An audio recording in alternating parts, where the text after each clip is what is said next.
अहम अक्षय जाकर युवा सदनस्य निम सदनस्य सदस्य निर्वाचित ईश्वर से नामं सप्तम करोमि। अहम भारतस्य संविधानं तथा कानूनं स्थापितं यथार्थं वैशामि निष्ठाम् अहम सार्वभौमिकं धारिष्यामि तथा च भारतस्य अखण्डता अस्मिन् कर्तव्ये अहं प्रविशति तत् निष्ठीं निर्वक्ष्यामि इति च। जय हिंद।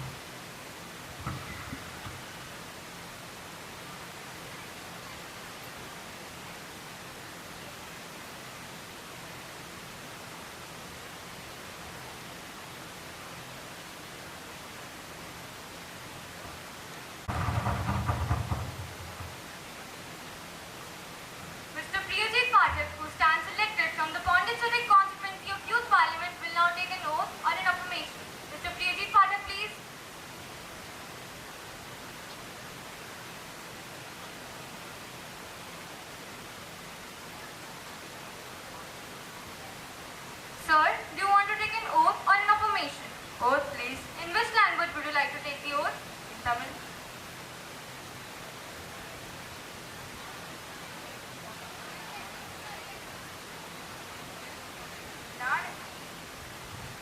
நாடு பிரதிப்பாளர்கள் மாநிலங்களவையில் இத்தம் நிறுவதற்கு ஏற்பாளர்கள் நியமிக்கப்படுவதால் சிற்றின்னபதை இத்த அரசியலமைப்பை கட்டவுள்ள பேரில் சிலர் ஏற்கனவே துளவில நின்றாரும்.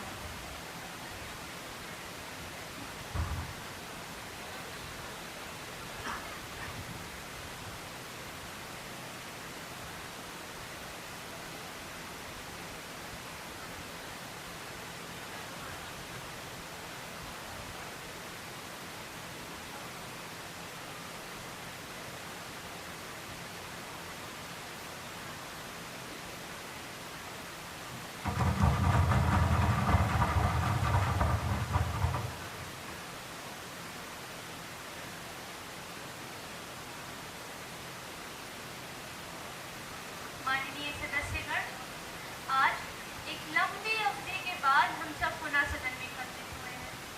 आज मुझे अत्यंत दुख के साथ आप सबको सूचित करना पड़ रहा है कि हमारे देश के 34वें युवा सांसद के पूर्व शिक्षा मंत्री श्री आनंद सिंह जी का निधन 11 अगस्त 2024 को हो गया है। वह 70 वर्ष के थे और उन्हें एम्स हॉस्पिटल दिल्ली में 25 जुलाई 2024 को भर्ती किया गया था। यह सभा श्री आनंद सिंह जी के निधन पर शोक व्यक्त करती है और इस दुख की घड़ी में उनके परिवार के प्रति अपनी गहरी संवेदना व्यक्त करती है। माननीय सभापति महोदया, मैं आप और सदन के अन्य सदस्यों द्वारा दी गई श्रद्धांजलि से खुद को जोड़ना चाहती हूँ। श्री आनंद सिंह जी का हमें छोड़कर चले जाना मेरे पूर्ण क्षति और असहनीय पीड़ा का विषय है। श्री सिंह जी स्पष्टवादी, सौम्य तथा अति ज्ञानी व्यक्ति थे। मैं और मेरे पक्ष के अन्य सदस्य उनके निधन पर गहरा शोक व्यक्त करते हुए उन्हें भावपूर्ण श्रद्धांजलि अर्पित करते हैं। माननीय सभापति महोदया, श्री सिंह जी की निधन की खबर सुनते ही मैं ही नहीं वरन पूरा देश स्तब्ध रह गया। वह जमीन से जुड़े हुए नेता थे। इतना ही नहीं अध्यक्ष महोदया, वो आम जनता से जुड़कर राजनीति करते थे और कड़े फैसले लेने पे कभी पीछे नहीं हटते थे। ऐसे राजनीतिक चले जाने से भारतीय राजनीति को गहरा झटका लगा है। मैं अपने और विपक्ष की ओर से दिवंगत आत्मा शांति के लिए ईश्वर से प्रार्थना करता हूँ। Now, I request the House to stand in silence for a while to express our deep sorrow.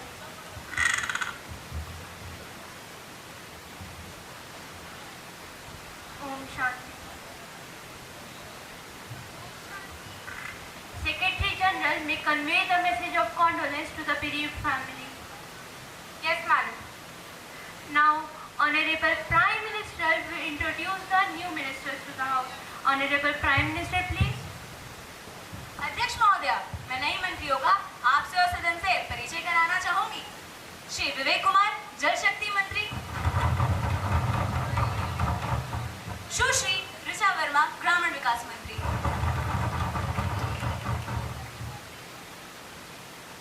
Members, let us move on to our next item of our list of business today, the question hour.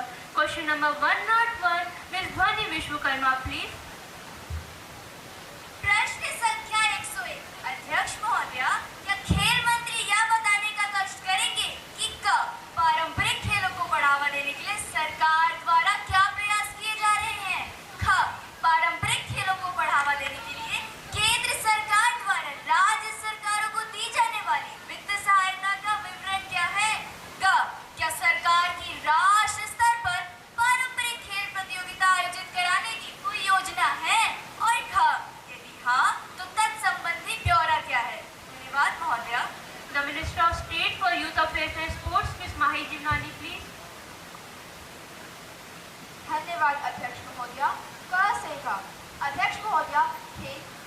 केंद्रीय सूची के अनुसार राज्य का विषय है। पारंपरिक खेलों को बढ़ावा देने और उनकी प्रतियोगिताओं को आयोजित करने के सहित खेलों के विकास की जिम्मेदारी मुख्य रूप से संबंधित राज्य या केंद्र शासित प्रदेश सरकारों की है। केंद्र सरकार केवल महत्वपूर्ण कमियों को पाटकर उनके प्रयासों को पूरा करती है। हालांकि खेलो इंडिया योजना विशेष रूप से देश में ग्रामीणों, स्वदेशी एवं पारंपरिक खेलों के विकास और प्रचार के लिए समर्पित है। इस योजना के तहत बढ़ावा देने के लिए मल्लखंब, कलारी, बैठू, गतका, हांगला, योगासन और सिलबम जैसे स्वदेशी एवं पारंपरिक खेलों की पहचान की गई है और ये खेल वार्षिक रूप से खेले जाने वाले खेलो इंडिया योजना या युवा खेलों के हिस्सा है। इस योजना के तहत बुनियादी ढांचे के विकास, उपकरण सहायता, कोचों की नियुक्ति, कोचों के प्रशिक्षण और पहचाने के एथलीटों को छात्रवृत्ति के लिए अनुदान सीमित किए जाते हैं। धन्यवाद महोदय। Any supplementary question, Ms. Dhoni? नहीं महोदय। The floor is now open for supplementary question. Next question, question number 102, Mr. Ayub Kesri, please. Speaker Madam, question number 102. Will the Minister of Women and Child Development be pleased to state that A. Whether decline in child sex ratio has been recorded in some states and union territories during the past years? If so, provide details. B. State if the government has conducted any surveys in the areas, districts where decline in child sex ratio has been recorded. If so, details to be given. Thank you, Madam. Minister of Women and Child Development, Ms. Shifa Ansari, please.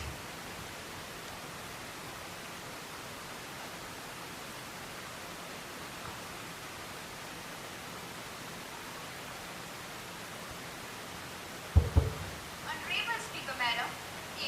Government is trying its level best to improvise the child sex ratio with many innovative programs, and this has led to many positive improvements in sex ratio. Many states have improved their sex ratio considerably in the recent past years.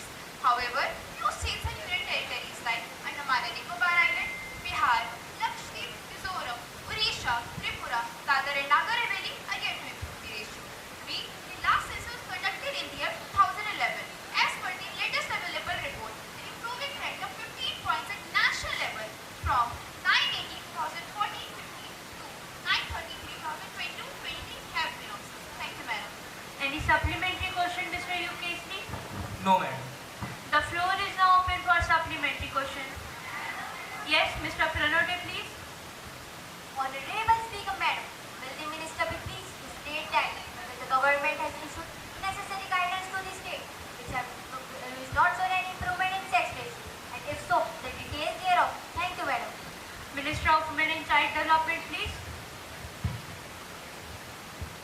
Government has taken consistent efforts under Beti Bachao Beti Padhao scheme at all levels to generate awareness to stop sex selection at birth and encourage the positive actions to support growth, education, development and the rights of the girl child. Ministry has written to Ministry of Health and Family Welfare and to the concerned state governments to take effective steps under the issue of declining sex ratio at birth. Thank you, Madam. Next question, question number 103, Ms. Srishti Rajab, please. Honorable Speaker Madam, with the success of Chandrayaan 3, India became the first country to land on the moon south pole. It is a... Respected member, this is the question hour. Could you please come to your question? Yes, madam. With all due respect, is the government aware of the fact that the startups in Indian space sector are not being encouraged? I want to ask, A, whether the government has taken necessary action to make Indian Space Agency more business friendly, be it encouraging growth of Indian space sector or with the FDI investment. B, if yes, the details thereof. If not, the reason thereof. Thank you, madam. Minister of State for Department of Space, Ms. Niharika Vakre, please. Honorable Speaker, Madam, firstly, I want to make it clear for all my respected colleagues that reform in the space sector, which is undertaken by the government to make it business friendly. First, we released the Space Policy 2020. Second, several steps has been taken to enable non-government entities, including startups, to take up an end-to-end space dominance activities. Third, frequent meet roundtable with national and international industries for the potential support. And B, recently, the government has also approved the Space Policy of 2024, which advises a greater role for the private sector for the value chain of space dominance activities.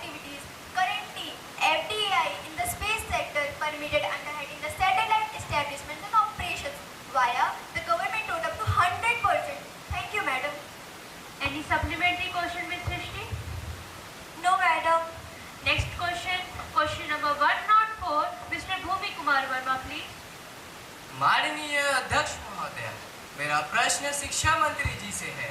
क्या शिक्षा मंत्री जी यह बताने की कृपा करेंगे कि क्या ये सच है कि हाल ही में देखे गए रुझानों में अलग अलग आयु वर्ग के छात्रों में उनकी पढ़ाई, परीक्षा और नतीजों को लेकर उनकी चिंता खतरनाक स्तर पर पहुंच गई है? यदि हाँ, तो उक्त चिंताओं को कम करने के लिए क्या उपाय किए जा रहे हैं? धन्यवाद महोदय। Honorable Minister of State for Education, Ms. Riti Chaudhary, please. माननीय अध्यक्ष महोदया, हाँ, माननीय सदस्य जी ने जो कहा मैं उनसे पूरी तरह सहमत हूँ। सरकार ने उक्त चिंताओं को कम करने के लिए कई उपाय किए हैं। मैं आपके माध्यम से सदन को अवगत कराना चाहती हूँ कि शिक्षा मंत्रालय ने छात्रों, शिक्षकों और परिवार के सदस्यों को मनोवैज्ञानिक सहायता प्रदान करने के लिए विभिन्न गतिविधियों की एक विस्तृत श्रृंखला को कवर करते हुए मनोदर्पण नामक एक पहल शुरू की है। छात्रों तक देशव्यापी पहुंच के लिए एक राष्ट्रीय टोल फ्री हेल्पलाइन नंबर 844-844-0632 भी जारी किया गया है। एनसीईआरटी छात्रों को मनोवैज्ञानिक पाठ्य पुस्तकें प्रदान करता है जो चिंता और तनाव के सभी पहलुओं को शामिल करती हैं। सीबीएसई द्वारा छात्रों के मानसिक स्वास्थ्य के लिए दोस्त फॉर लाइफ नामक एक ऐप भी लॉन्च किया गया है। शिक्षा मंत्रालय ने विभिन्न शैक्षणिक संस्थानों में काउंसलर एवं विशेष शिक्षक नियुक्त करने का भी सुझाव दिया है। और मैं सदन की जानकारी के लिए ये बता दूं कि हमारी माननीय प्रधानमंत्री जी ने परीक्षा पे चर्चा और एग्जाम वॉरियर जैसे कई कार्यक्रम भी शुरू किए हैं। धन्यवाद महोदया। Any supplementary question, Bhumik ji? नहीं महोदय। The floor is now open for supplementary questions. Yes, Miss Anushka, please. मैं माननीय शिक्षा मंत्री जी से आपके माध्यम से ये जानना चाहूंगी कि क्या छात्रों की भलाई के लिए भावनात्मक साक्षरता अर्थात इमोशनल लिटरेसी को विद्यालय के सभी क्रियाकलापों जैसे पाठ्यक्रम, औपचारिक और अनौपचारिक गतिविधियों में शामिल किया जाएगा? यदि हाँ, तो तत्संबंधित ब्यौरा क्या है? यदि ना, तो इसके कारण क्या है? धन्यवाद महोदया। Honorable Minister, please. माननीय अध्यक्ष महोदया, शिक्षा मंत्रालय ने एनईपी 2020 जारी किया है जिसमें छात्रों की भावनात्मक साक्षरता के लिए कई रणनीतियों की सिफारिश की गई है। एनईपी 2020 में यह कल्पना की गई है कि छात्रों के समग्र विकास के लिए शिक्षा में भावनात्मक क्षमताओं को बढ़ाना भी शामिल होना चाहिए। आयुष्मान भारत स्कूल स्वास्थ्य और कल्याण कार्यक्रम के तहत स्कूल जाने वाले बच्चों की भावनात्मक क्षमताएं और मानसिक कल्याण के लिए एक पूर्ण मॉड्यूल भी शामिल किया गया है। धन्यवाद महोदया। Next question, question number 105, Mr. Aditya Agrawal, please. माननीय अध्यक्ष महोदय, क्या संस्कृति मंत्री ये बताने की कृपा करेंगे कि क्या सिद्ध और आयुर्वेदिक दवाओं की पद्धति से संबंधित मूल्यवान पांडुलिपियों का दस्तावेजीकरण किया जा रहा है, और यदि हाँ, तो तत्संबंधी ब्यौरा क्या है? और पिछले 3 वर्षों में से प्रत्येक वर्ष और चालू वर्ष के दौरान कितने दुर्लभ अभिलेखों, दस्तावेजों और अन्य पांडुलिपियों को डिजिटलीकृत किया गया है? धन्यवाद महोदय। माननीय सांस्कृतिक मंत्री श्री आदित्य अग्रवाल जी। माननीय अध्यक्ष महोदय, हमारे साथी ने एक अत्यंत ही महत्वपूर्ण विषय को सदन के सामने रखा है। मैं आपके माध्यम से सदन को अवगत कराना चाहता हूँ कि संस्कृति मंत्रालय के तहत एक स्वायत्त इंदिरा गांधी राष्ट्रीय कला केंद्र ने राष्ट्रीय पांडुलिपि मिशन के माध्यम से 5.2 मिलियन पांडुलिपियों का दस्तावेजीकरण किया है, 90 मिलियन फोलियो का संरक्षण किया है और भारत की पांडुलिपियों की विरासत के 3,50,00,000 पृष्ठों को डिजिटलीकृत किया है। महोदया, राष्ट्रीय पांडुलिपि मिशन ने पहले ही अपनी वेबसाइट पर 1,20,000 पांडुलिपियां अपलोड कर दी है, जिनमें से लगभग 70,000 अनुसंधान के लिए सार्वजनिक डोमेन में निःशुल्क उपलब्ध है। सिद्ध और आयुर्वेदिक पांडुलिपियां डेटाबेस का हिस्सा है। कोविड-19 के कारण राष्ट्रीय पांडुलिपि मिशन पिछले 3 वर्षों में पांडुलिपियों का डिजिटलीकरण नहीं कर पाया है। हालांकि ये पांडुलिपियों के संरक्षण दस्तावेजीकरण में समर्पित रूप से शामिल रहा है। धन्यवाद महोदया। Short notice question number 305, Miss M. Fatima please. माननीय अध्यक्ष महोदय, न चांद की चाहत न तारों। माननीय सदस्य, यह प्रश्नकाल है, कृपया सीधे अपने प्रश्न पर आए। जी महोदय, मैं प्रश्न पर ही आ रही हूँ। न चांद की चाहत न तारों की चॉइस, न चांद की चाहत न तारों की चॉइस। मेरी शादी में प्याज के भजिए और टमाटर की चटनी बने, बस इतनी ही ख्वाहिश, बस इतनी ही ख्वाहिश। Members please maintain the decorum of the house. महोदय, क्या सरकार को इस बात का जरा भी अंदाजा है कि हाल ही में टमाटर 200 रुपए प्रति किलो के भाव से आसमान छूकर आ चुके हैं? हमारे घरों में इनका सेब के साथ उठना बैठना हो गया है और अब तो लगता है कि प्याज के साथ भी यही होने वाला है। महोदय, क्या उपभोक्ता मामलों के मंत्री हमें इनकी वजह बता सकते हैं? धन्यवाद महोदय। Minister of consumer affairs mister Priyanshu Yadav please. माननीय अध्यक्ष महोदय, टमाटर की कीमत में वृद्धि का एक प्रमुख कारण मानसून से पहले अत्यधिक तापमान और फिर मानसून का देर से आना था, जबकि भंडार में रखी गई रबी प्याज के खत्म होने और खरीफ प्याज के देर से आने के कारण सप्लाई की हालत खराब है। इस वजह से प्याज की कीमत में वृद्धि देखी जा रही है। धन्यवाद महोदय। Any supplementary question miss Eman Fatima? No madam. The floor is now open for supplementary question. Yes miss Aastha please. अध्यक्ष महोदय, ऐसा कभी टमाटर तो कभी प्याज के साथ होता है। हम जानना चाहेंगे कि सरकार टमाटर, प्याज सहित अन्य आवश्यक वस्तुओं के मूल्य वृद्धि को रोकने और गरीबों को मूल्य वृद्धि से बचाने में क्यों रह रही है? Honourable minister please. अध्यक्ष महोदय, मुझे नहीं लगता कि सरकार आवश्यक वस्तुओं की मूल्य वृद्धि को रोकने में विफल रही है। अध्यक्ष महोदय, सरकार ने समय समय पर कीमतों को कम करने के लिए कई कदम उठाए हैं। कीमत को कम करने के लिए बफर से रिहाई, स्टॉक की निगरानी, व्यापार नीति में बदलाव, कोटा में आयात शुल्क में बदलाव, वस्तुओं के निर्यात पर प्रतिबंध आदि शामिल है। धन्यवाद महोदय। No more question please. The question hour is now over. शून्यकाल सुश्री अंजलि जी।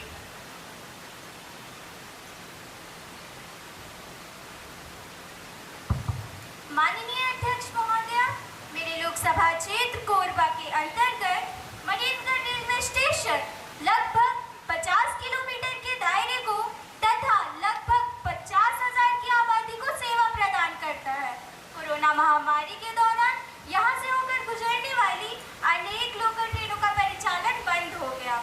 यहाँ के लोग अच्छे स्वास्थ्य, उच्च शिक्षा इत्यादि सुविधाओं हेतु बिलासपुर तथा रायपुर जैसे शहरों की नियमित यात्रा करते हैं। लोकल ट्रेनों का आवागमन बाधित होने के कारण स्थानीय लोगों को अनेक समस्याओं का सामना करना पड़ रहा है। अतः मैं माननीय रेल मंत्री जी से आग्रह करती हूँ कि वे इन लोकल ट्रेनों का परिचालन यथाशीघ्र कराएं, जिससे कि यहाँ के लोग बिना किसी असुविधा के अपना सुचारू जीवन चला सकें। धन्यवाद महोदय। Honorable Speaker Madam, a privilege of privilege has been committed by a leading newspaper of Delhi while commenting on the government of National Capital Territory of Delhi Amendment Bill 2020-24, which is approved by the Parliamentary Planning Committee. The people have attributed this honest motive. Madam, I request you to allow me to read a question on this matter now. Miss Ayan Ahmed, you cannot spring surprises on me like this. Have you given the notice of it earlier? You may give a copy of newspaper cutting and then I shall consider it. Madam, Decision. thank you, Madam. Papers to be laid on the table of the House. Honorable Minister of Railway, Mr. Sushant Tiwari, please. Honorable Speaker Madam, I beg to lay on the table a copy of report on the progress made in the intake of scheduled caste and scheduled tribes against vacancies reserved for them in recruitment and promotion in the railways for the year 2024. Thank you, Madam. Honorable Minister of Shipping, Ms. Iram Gultusha, please. Honorable Speaker Madam, I beg to lay on the table a copy of report on the annual report of the Sagarmala Development Company Limited, New Delhi for year 2023 to 24, along with audited accounts and comments of the Comptroller and Auditor General Thoran. Thank you, Madam. Secretary General to report the message from the upper chamber of the Youth Parliament.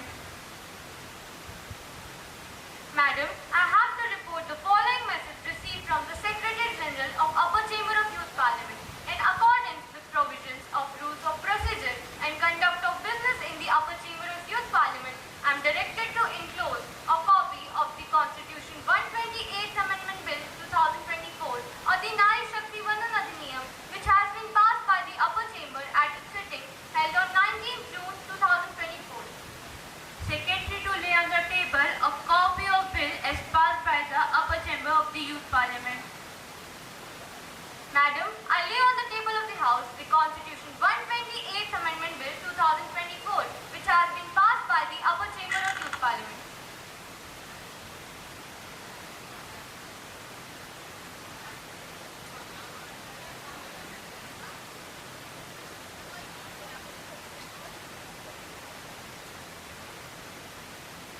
Honorable members, I have to make an announcement on my behalf and on behalf of the honorable members of the House. I have a great pleasure in extending our warm welcome to Her Excellency, Ms. Wendy Morton, Speaker of British Youth Parliament, Mr. Lee Anderson, and Ms. Joy Mosley, Deputy Speaker of British Youth Parliamentary Delegation, who are on the visit of India as our honoured guests. It is a high-powered delegation. The delegation arrived on 18 August 2024 for a 5-day visit on the invitation of Youth Parliament of India. They are now seated in their special box. We wish them a happy and fruitful stay in our country. We also convey our very best wishes and our warm welcomes to the Government of Indonesia and the friendly members of Indonesia. Now, let us take the calling attention motion. Ms. Riya Dwivedi to call the attention of the Minister of Education. बचपन अभी बीता था बाकी थी जवानी, बचपन अभी बीता था बाकी थी जवानी, कोटा में फिर एक छात्र ने खत्म कर ली अपनी कहानी, खत्म कर ली अपनी कहानी। पढ़ाई का प्रेशर कितना हो, पढ़ाई का प्रेशर कितना हो, जब इस पर से ध्यान हट जाता है तो बच्चा क्या है, अरे संकट के संकेतों को पहचानने और संबोधित करने में भी मार्गदर्शन प्रदान करेंगे।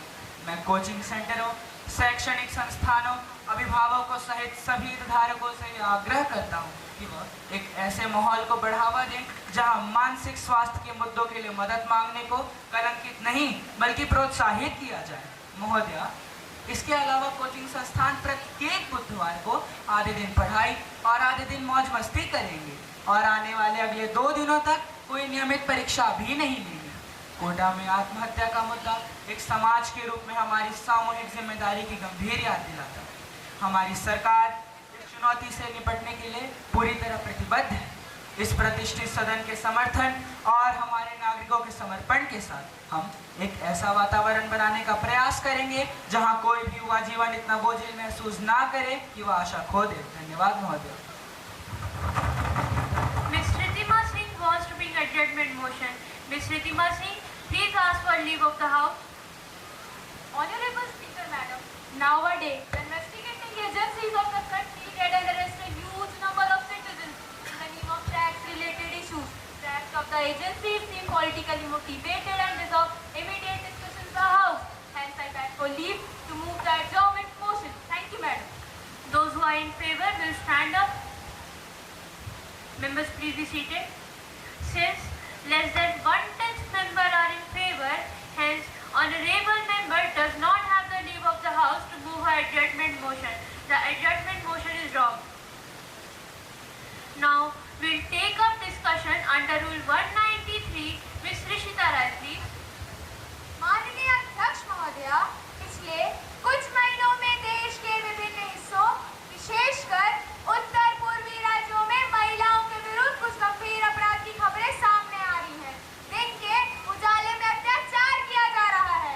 सरकार महिलाओं की सुरक्षा का दावा तो करती है, पर दुर्भाग्य से यह फेल हो चुकी है। सरकार फेल क्यों हो रही है? यह प्रश्न लाखों का नहीं बल्कि लाखों महिलाओं की सुरक्षा का है। मैं माननीय गृह मंत्री जी से यह जानना चाहूंगी कि आखिर सरकार महिलाओं की सुरक्षा के लिए क्या प्रयास कर रही है? श्री गौरांग अग्रवाल जी। माननीय अध्यक्ष महोदय, हम बहुत खुश होते हैं कि हम चांद पर सुरक्षित पहुंच गए हैं, पर इसका क्या फायदा जब हम 6 बजे के बाद अपने घर के बाहर अपने लड़के को सुरक्षित नहीं रख सकते। महोदय, आज भी आजादी के 75 वर्षों बाद जब देश आजादी का अमृत काल मना रहा है, आज भी विश्व के सबसे बड़े लोकतंत्र में 6 बजे के बाद आधी कर्फ्यू में चली आती है। क्या ये देश के लिए शर्मनाक स्थिति नहीं है? मैं जानना चाहता हूँ कि सरकार देश की महिलाओं की सुरक्षा को लेकर क्या कर रही है। Mr. Sultana, please. Honorable Speaker Madam, according to the government data, 30% of the women in India are subjected to physical and sexual violence. According to the NCRB, in India, all the way from 2 months old to 19-year-old women are raped officially. Unofficially, we all never know. Madam, does the Honorable Home Minister even know her responsibility towards the nation? Why has the government not faced the nation yet on this issue? Thank you, Madam. Honorable Home Minister, Ms. Soni Rama, please. आदरणीय अध्यक्ष महोदया, जिन घटनाओं के बारे में विपक्ष आज चिंता जता रहा है, वो घटनाएं तो तब भी हो रही थी जब इनकी सरकार थी। कृपया आप सभी शांति बनाए रखें। लेकिन पिछले सरकारों की तरह हमारी सरकार सिर्फ चिंता नहीं कर रही है, बल्कि हमने कई कदम उठाए हैं जिससे महिला सुरक्षा सुनिश्चित हो सके। अध्यक्ष महोदया, महिलाओं और बच्चों की सुरक्षा और विकास पर सिर्फ 2024 में ही मंत्रालय ने 25,449 करोड़ रुपए जारी किए हैं। मैडम, मैं सदन को बताना चाहती हूँ कि एनसीआरबी डेटा के अनुसार हमारी सरकार आने के बाद महिलाओं के विरुद्ध घरेलू हिंसा में भी 30% की कमी आई है। इसके अलावा गृह मंत्रालय द्वारा महिला सुरक्षा को लेकर जो भी कदम उठाए गए हैं, उससे मैं सदन को अवगत कराना चाहूंगी। पहला, 112 आपातकाल नंबर। दूसरा, सभी पुलिस स्टेशन में महिला हेल्प डेस्क। तीसरा, पिंक पुलिस बूथ और पिंक पेट्रोलियम। चौथा, मिशन शक्ति योजना इत्यादि। धन्यवाद महोदया। Now, let us take our legislative business. We'll start with the introduction of the bill. Minister of Agriculture and Farmers Welfare, Mr. Kanish Khanna, to introduce the bill. Honorable Speaker, Madam, I beg to move for leave to introduce a bill to introduce agriculture curriculum in National Education Policy 2020. The question is, the leave be granted to introduce National Agriculture Curriculum in National Education Policy 2020. Members, those who are in favor may say aye. Aye. Those who are against it will say no. I think the ayes have it, the ayes have it, the ayes have it. The leave is granted. Madam, I introduce the bill. Now, the House will take up consideration of the Population Control Bill 2023. Minister of Health and Family Welfare, Ms. Nidhi Naman, please. Honorable Speaker, Madam, I beg to move the Population Control Bill 2023 be taken into consideration. Madam, this bill will ensure disincentive and punitive provisions towards the population stability of our country under the Population Control Act. Madam, from time to time, our Honorable Supreme Court has directed our central government to frame rules, regulations and guidelines to effectively mitigate the problem of overpopulation. I would also like to call upon the honorable members of this House to give their respective suggestions in this national discussion upon the topic of population control. Because to solve this national problem, they have to rise above their party sentiments and help us pass this bill. Now, I would like to enlist some of the salient features related to the important provisions of this bill, which are as follows. First, the Act shall only be applicable to the married couples, where the boy is not less than 21 years of age and the girl is not less than 18 years of age. Second, the government shall set up district population stabilization committees in at least hundreds of the villages with the highest recorded population growth rate. Third, the government shall provide preference to the single child in getting admission in institutes of higher education. Fourth, the government shall also provide preference to the single child in getting selected in government services. Fifth, both the husband and the wife, in the case of a married couple who have more than 2 children. Madam, I repeat my words, more than 2 children shall be debarred from A, participating in Lok Sabha, state legislature or panchayat elections. B, getting promotion in government services. C, applying to group A jobs under the central or state government. D, getting any kind of government subsidy. Now, I would like to enlist the most important and efficient feature of this bill. That is, the government shall introduce a compulsory subject relating to the topic of population control, which will help us stabilize the population of our modern India. Thank you, Madam. Motion moved that the Population Control Bill 2023 consideration. Honorable Speaker, Madam, I rise to support the bill. Madam, in 1952, India was the first country in the world which had implemented the policy of family planning as a national program to control its population growth.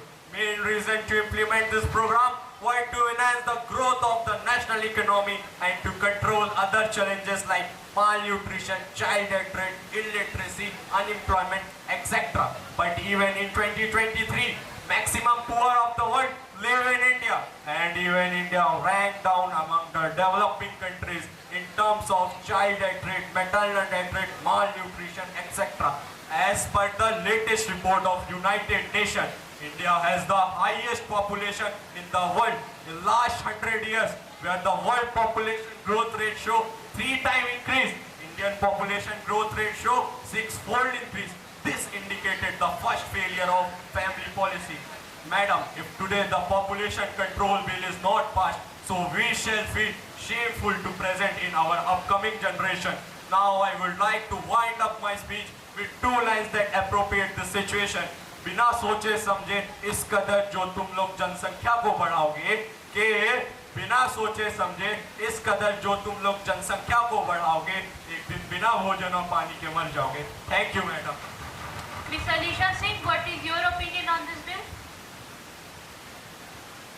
सत श्री अकाल अध्यक्ष महोदया, मैंने लगता है सरकार की मंशा जनसंख्या बिल विच है ही नहीं, बल्कि इस बिल के माध्यम से सरकार ने आम लोगों के निष्ठा के अधिकारों को हनन करने का विचार बना लिया है. क्या कब से निर्धारित हो गया है कि देश के नागरिकों के प्रजनन के अधिकार को सरकार नामक संस्था द्वारा नियंत्रित किया जाए? क्या अब सरकार यह तय करेगी कि कब बच्चे पैदा करने हैं और कितने बच्चे पैदा करने हैं? महोदया, मैं सरकार की शांति बनाए रखें. Member, you may proceed. Okay ma'am. महोदया, मैं सरकार से कहती हूँ कि जनसंख्या बिल के चक्कर में पड़े हो क्यों? अरे जनसंख्या बिल में पड़े हो क्यों? मास्टर सोप बताती हूँ, विश्वास कीजिए, जनसंख्या अपने आप कंट्रोल हो जाएगी. बच्चे पैदा होने पर भी जीएसटी लगवा दीजिए, जीएसटी लगवा दीजिए.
अध्यक्ष महोदय, इस कानून के द्वारा सरकार की महिला विरोधी मानसिकता का पता चलता है। भारतीय समाज में यह प्रथा वर्षों से रही है कि संतान के रूप में लड़के को प्राथमिकता दी जाती है। महोदय, मेरी बात का विरोध करने वाले का हमारे देश की लिंग अनुपात पर नजर डालना चाहिए। महोदय, जब भी जनसंख्या नियंत्रण नीति लागू की जाती है तो इससे कन्या भ्रूण हत्या, प्रसव पूर्व लिंग जांच और लिंग आधारित गर्भपात जैसी घटनाएं बढ़ जाती हैं। परिवार ये सुनिश्चित करने के लिए दबाव महसूस करता है कि परिवार में बच्चे लड़के, और महोदय इस प्रकार ये कानून हमारे देश में लिंग अनुपात पर और कमी लाएगा। माननीय अध्यक्ष महोदय, आज भारत में जनसंख्या नियंत्रण नीति से ज्यादा जरूरी है जनसंख्या प्रबंधन। अतः आज जनसंख्या नियंत्रण विधेयक की जगह जनसंख्या प्रबंधन विधेयक की जरूरत है। महोदय, मैं पुनः पूरी गंभीरता के साथ कहता हूँ कि ये नीति एक और असफल योजना साबित हो गई। अतः मैं इस नए जनसंख्या नियंत्रण नीति का विरोध करता हूँ।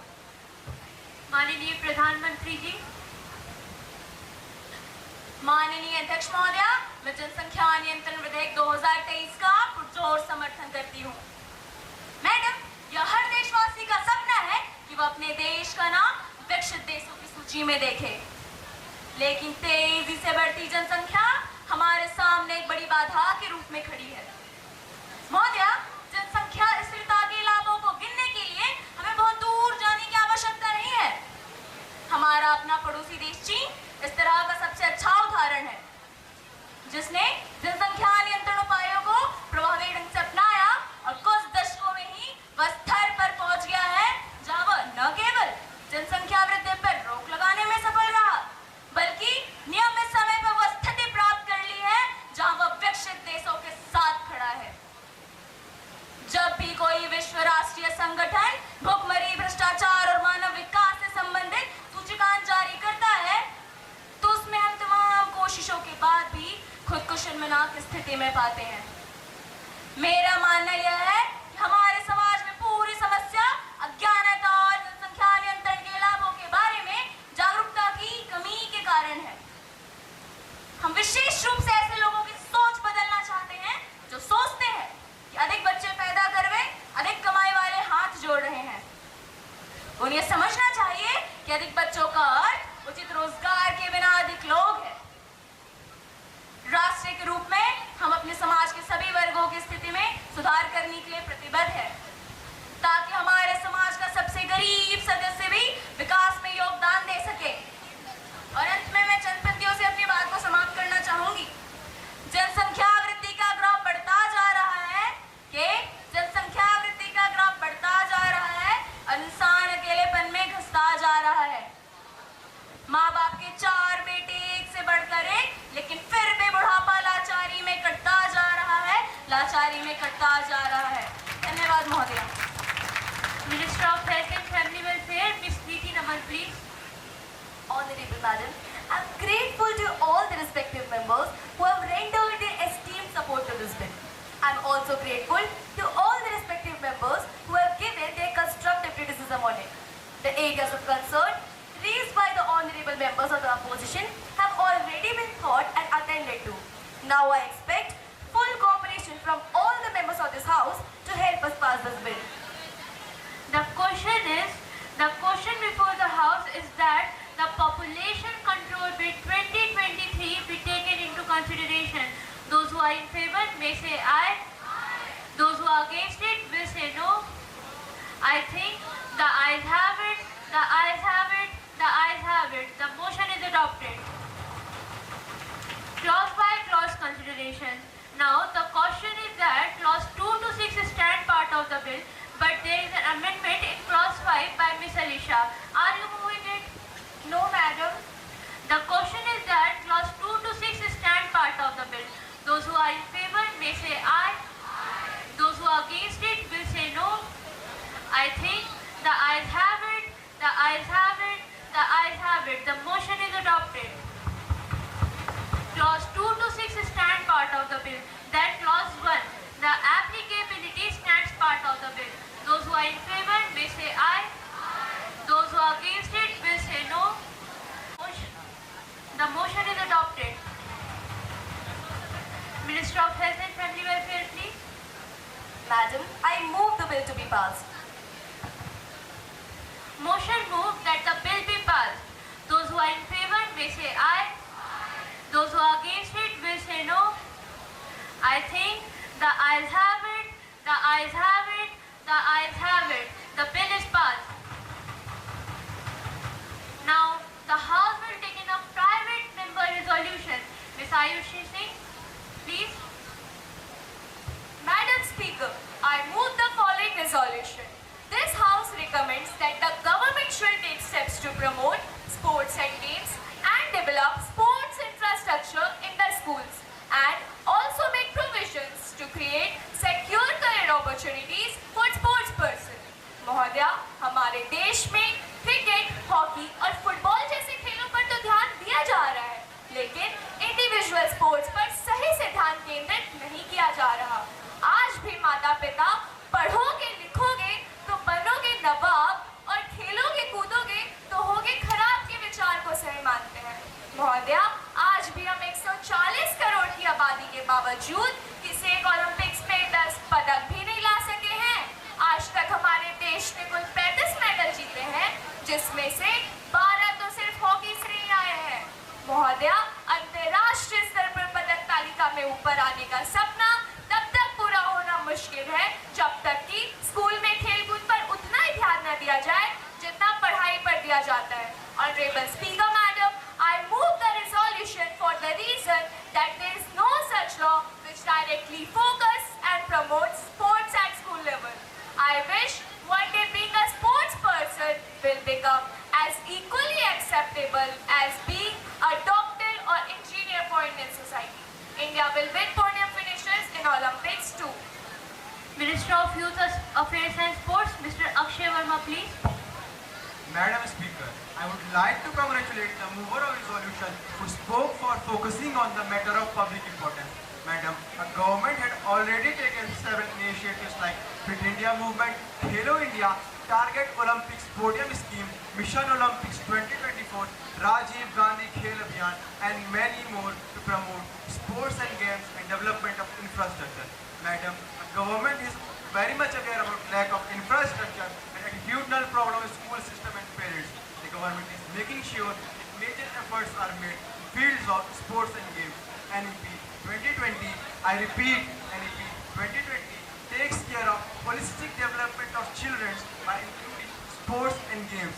Thus, in light of the issue raised by Honorable Member, I reiterate the commitment of government to ensure promotion of sports and games and development of infrastructure. Thus, request the member to withdraw the resolution. Thank you, Madam. Ms. Ayushi Singh ji. Madam Speaker, I am grateful to the honourable members for lending support to my resolution. In view of the assurance given by the Honourable Minister of Youth Affairs and Sports, I may be allowed to withdraw my resolution.